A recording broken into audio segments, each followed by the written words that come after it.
Chapter 20. Calm Before the Thunder.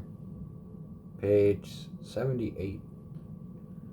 The prince left the king's chambers and went to his octagon-shaped room, similar design to the king's throne room, but the floor was magenta instead of blue.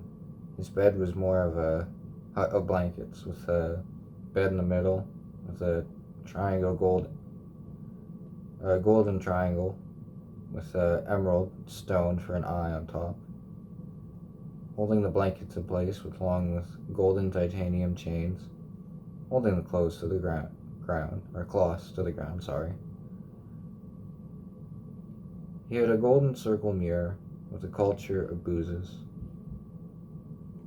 All percentages from 5 to 12 to 75%. Red cherry wines, grape ciders, and grapefruit. Kiwi moonshine. But most importantly was the rain boot-sized bottle he had of purple gin. He sipped that daily, for it gave the most worth to his body. He sat writing about his life up to that point. He thought if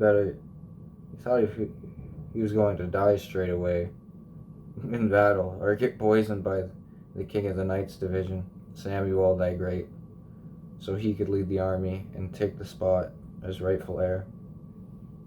He drank and smoked some more for about an hour before deciding it was a good time to see his wives. He had two of them, well, a lot of girls of the night, I guess we'll call it, but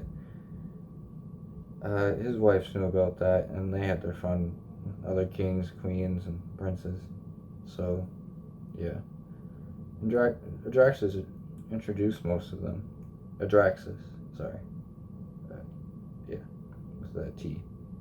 Yeah. Introduced most of them to each other anyway, if not all of them. He was a traveler. A remarkable one. What was that? A respectable one too, which was kind of rare in this land, even more rare in the Music Empire. He got inside a black horse carriage outlined by gold, topped with tiny statues of angels, fallen and rising ones. The thing trotted away by two white rare breed stallions. The women were longing at Christina's private castle just outside her mother's kingdom. The prince headed north. Page 79. He had carriage after carriage for supplies. They rode a path that stayed single for about 22 days before it took a right into the kingdom of peace. His second wife's mother owned the place, the goddess Sophia. His first wife came from the sky on a pirate ship looking to rob the prince and hold him for ransom, which she did actually. She kept him in a horse carriage with her in the wilderness for 2 weeks while they waited for the prince's father to come with the funds. What not one person would expect from this was them to fall in love. The kidnapping to this day is still the best time of their lives. Atraxus wanted to call her a pirate, but he's seen pirates and thieves all his lives. She was not these things, not really anything but a simple concept. Beauty, pure, horrifying, everlasting beauty. Her stage name was Princess Lily, but all Adraxus ever wanted to call her was beautiful. Christina he also fell in love with, but theirs was for longer since they grew up together. He only decided to marry when the prince's father needed his son to do it for peace. The prince arrived at the kingdom of peace.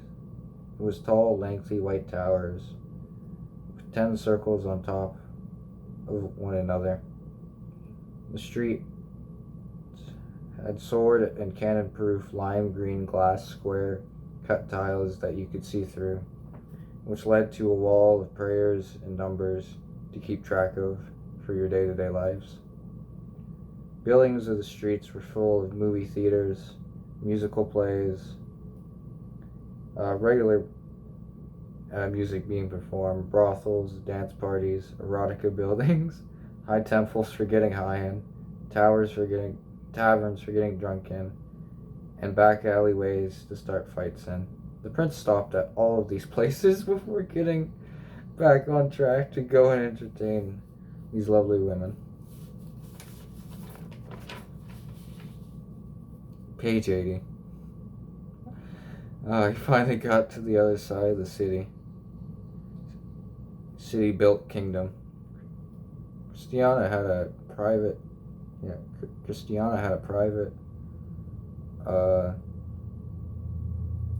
castle with a bell tower hidden in the woods. He made his way through a yellow, pink, and green painted garden. He saw his two wives in the center of it. They didn't look happy. Before the fellow could get a word in, they ran at him, pushing him to the ground and ranting him about how their problems, how they always had to go and see each other for love and well-being, how he always lied about long nights of passion that never were, where he always was tired or too fed up with hearing people yap in his ear that he refused to pay any mind, for he was always fucking saying, I have work to do. And he would do this until Lily grew tired of it and of silence and made a demand. Say something, get up, something. The prince laughs a mad laugh, for he knew what the problem was from just pure heat alone. The prince speaks. I've got goodies and riches in my carriage. Shall we bring them up to the princess's room? Christina's eyes were no longer lusted, but instead replaced with a fiendish nature. She had a real taste for the amazing. It's actually how she managed to fall for the illusion of love with the prince, which was a task deemed by all kingdoms as extremely easy or rather difficult. Lily loved him for the idea that he put up for everybody. She loved actors. Christiana said this. I'm happy. Let's go have fun. The prince collected a lot of spells from, always stealing from his mother's cabinet. He had a potion of ecstasy that Christina was in love with. He had the other one that was a potion of bliss that Lily developed a really bad taste for. Yeah, it was a bit of a problem.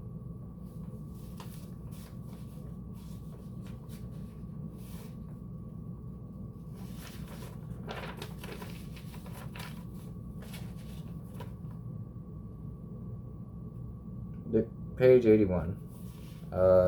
End of chapter.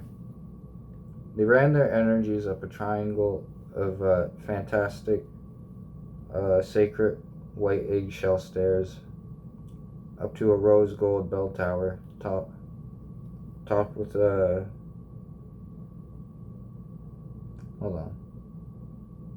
basketball-shaped diamond. It was the Princess Christina's room.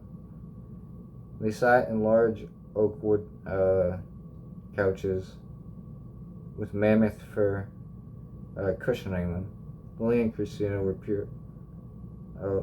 purifying the potion to make it last longer, using metal machines controlled by the black book Adraxus brought over.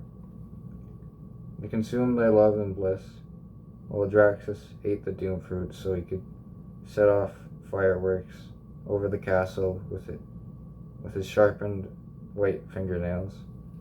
But Adraxus did something that one is never supposed to do. He sang in the night. Oh, what a praise upon days, the windows, the great me, and seas that see me across the brown water. Oh yes, do now you see with eyes a disguise on top with a skeleton. Lily and Christina's eyes became bigger and scarier than ever. They made love in a white tomb under a cackling sky. They did this until the sun came up, where they sat back in the garden, drinking cherry wine, listening to the birds chirp. They couldn't put a reason on why a bird's chirping was so peaceful. Maybe it was the drink. It seems to make everything. What was it? Seems to make everything better. But he didn't know. He didn't want to put a cap on conclusion. He never did. The prince speaks. This has been amazing. But I must go now. Father is setting up things for me. I must show my face to my army, for it is rightfully mine. Princesses laughed, and Adraxus joined them. They enjoyed the act of him making fun of it all. It was a remarkable sound to their ears. It felt like pure magic coming from his tongue whenever he joked about himself or the kingdom. End of chapter.